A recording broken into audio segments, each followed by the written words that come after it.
What are your footsteps telling you about what's important? What are your words, the ones you choose to use, saying to you about what matters most? If we had the traffic helicopter hanging over you for a day, or a week, or a month, what would we learn? What would you learn from what that view is telling you?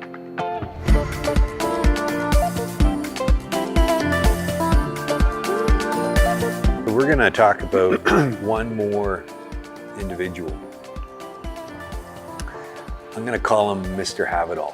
Mm-hmm. He has it all. He's got the nice house, 2 cars, the job, the wife, the kids, the poster child for having made it, quote unquote. Mm-hmm. Yet he's left feeling empty as a result of it. It's an interesting paradigm, no? Yeah. That we're fed this lines, that these are the things that you are to acquire, that you're working towards, Mm-hmm. and you get the big paying jobs in order to achieve these things. And maybe if you're lucky, you're doing a good paying job that you enjoy. I imagine a lot of times it's just a job Mm-hmm. in order to get the thing.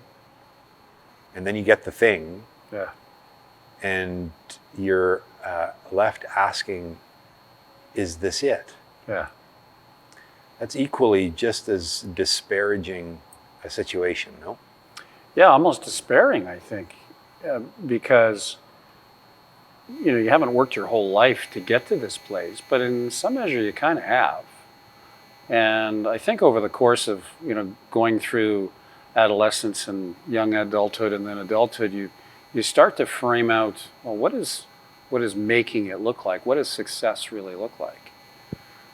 And it's not uncommon in the culture we live in to have that defined for us. We look around us for measures of success. I've worked with a lot of really senior people, and when you look at the amount of money they make as an income, no one alive needs that amount of money to live over, for a year, or to make the nut, as it were, for a month. I mean, nobody needs that amount of money. And in fact, I recall one of them saying, well, it's not about the fact I need X number of dollars a month to live. It's really more of a yardstick. So that if I've achieved a certain level of success, that's the level of income that someone that is really defined as successful would be making, as compared in some cases to other people. So when I reach that threshold, that's a sign that I've made it. And then there's others, like you said, the house I live in, and the lifestyle we lead, and the club we belong to, and the cars we drive, and the vacation homes and all that kind of stuff. And I don't mean to disparage that in any way. I believe a life that's grounded in purpose, that's lived with intention, produces wealth. And every way you'd measure it. I would argue that the universe intends for us to have that wealth. But when it's only something that we've been pursuing and we're not sure why, but we believe that that's what success in making it looks like, to arrive at a place to discover that I sure hope there's something else, because it feels like there's something missing more than I've got it. And I'm having lots of conversations with folks that are sort of in that space. I had a conversation with another person recently, and feeling like they're in this role where they're not really being fully utilized. And so they're looking to their environment to find the solution. They'll look to their boss and say that I want to take on more, I can do more, promotion would be good, because what isn't it. It's not sufficient. And I'm not suggesting that people shouldn't have an appetite to grow their career. But it's not the automatic.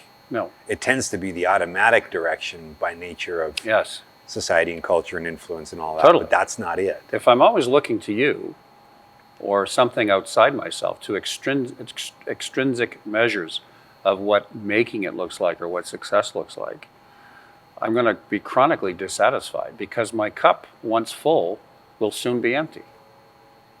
And then I'll be looking to fill it again. But I'm not filling it myself. I'm always looking to you or someone else to fill it for me. That I'm always looking for more. We've talked about this in other conversations. This stuff that we've acquired over our lives that ends up in yard sales after our death. Is that the measure of a life well lived? The quality of the stuff that they collected. But there's more than this stuff. The essence of life, what success truly means, is not found in the things that we acquire or the lifestyle we lead. It's found not from the outside in, but rather from the inside out. And so it invites us to engage in this reflective process of discovering, what is this that's within me? What's inside here that is seeking to be expressed, that I've been trying to satisfy through things that are out here, that will only be satisfied by what's in here. Interestingly enough, you can achieve the same outcome coming at it from the inside out. If we take a quick sidebar and we look at organizations, we can try and solve the challenges facing organizations from the outside in. The sustainable solutions come from the inside out. Take the people that we have here, take all the warts that we've got, all the challenges and limitations that exist within our current population, and let's find the solutions for this group. Well, the same is true for us. Given the person that I am, given the life that I've lived, the mistakes that I've made, the good choices I've made, and probably lots of bad choices that I've made, what do I want to build on that? Because it's all happened for a reason. A wonderful colleague of mine found that when she was going through a really tough time in her life, and she's a coach, was being presented with clients that were coming to her with problems that related to the problems she was having. And she said, the universe will always give you the opportunity to learn, and often and will experiment with different ways to see if it can find the way that's right for you, where the coin will drop and you'll stop long enough to say, you've been hanging around for a long time, haven't you? The universe says, yep. You've been trying to give me something for a really long time, haven't you? You're not saying I told you so, are you? No, I would never do that. You're not trying to make me feel bad, are you? No, I'm trying to make you feel whole. And I haven't gotten it before, have I? No. And you feel a little sad for me, don't you? Yeah, but that's okay. Because guess what? Now you're asking those questions. Now you're seeking those answers. You had to get here to see that, what's in your driveway and what's behind the key when you open it.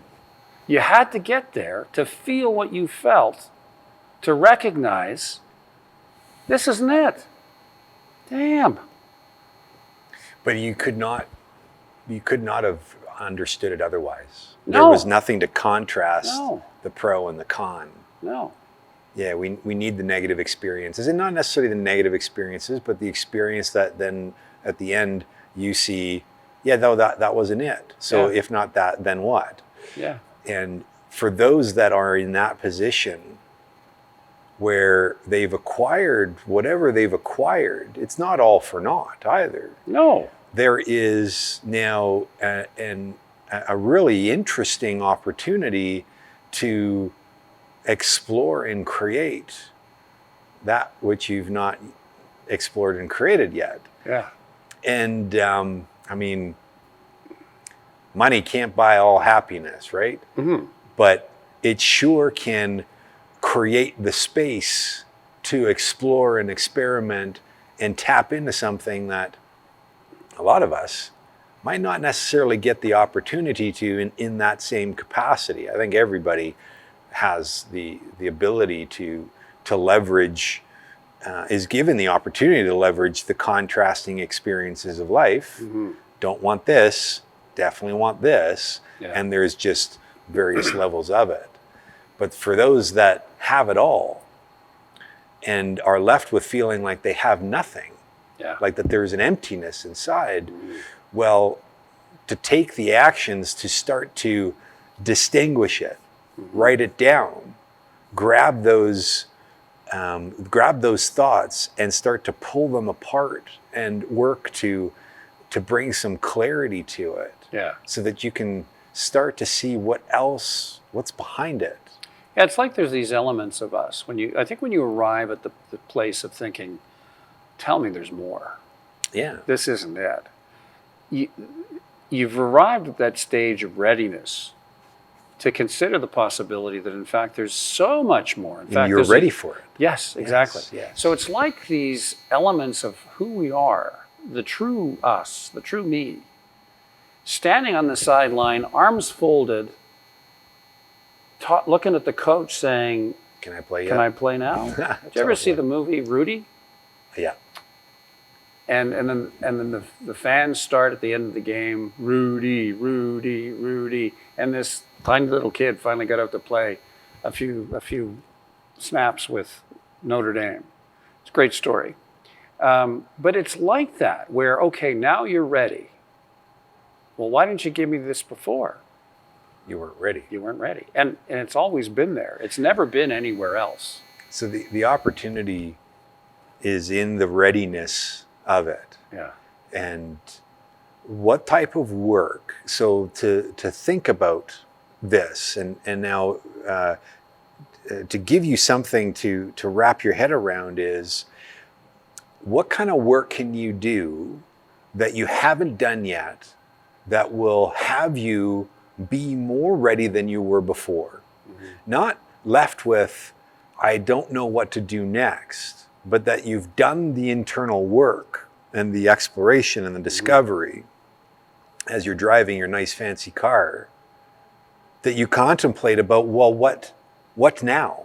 Yeah. What am I now ready for that I wasn't ready for before? Yeah.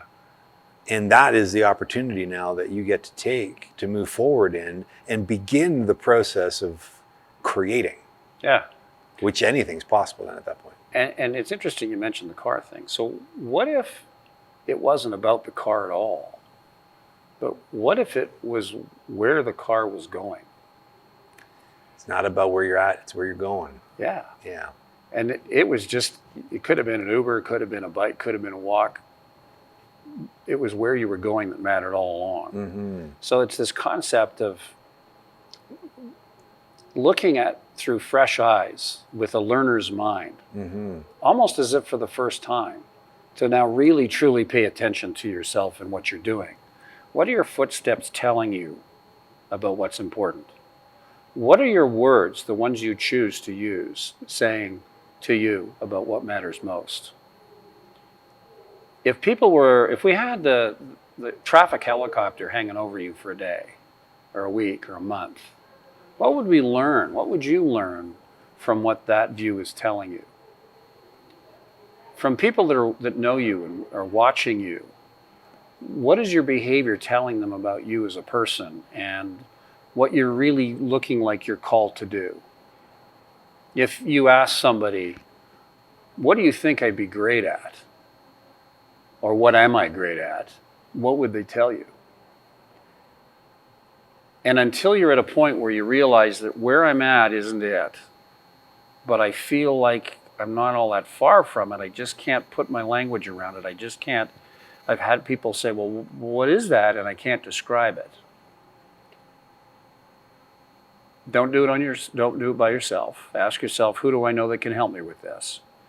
Who could I think of the people I could engage in conversation to help me answer this question? And then start to put the pieces together. It's a puzzle, like one of those puzzles you buy. My neighbor's 90-some years old, and she loves doing puzzles. You know the ones that come in a box. I know there's a term for it. A jigsaw puzzle? Is it a jigsaw puzzle? Okay. But this one doesn't have a picture on the front of it. Oh. And so you're looking at all these pieces, but you're not sure where everything is. You know where the borders are. You can figure that out. And if you're like me, you can kind of push hard to get the pieces to fit when they don't really fit very well. But That ultimately, never works very well. ultimately, you start to pull something together because first you know there's something there.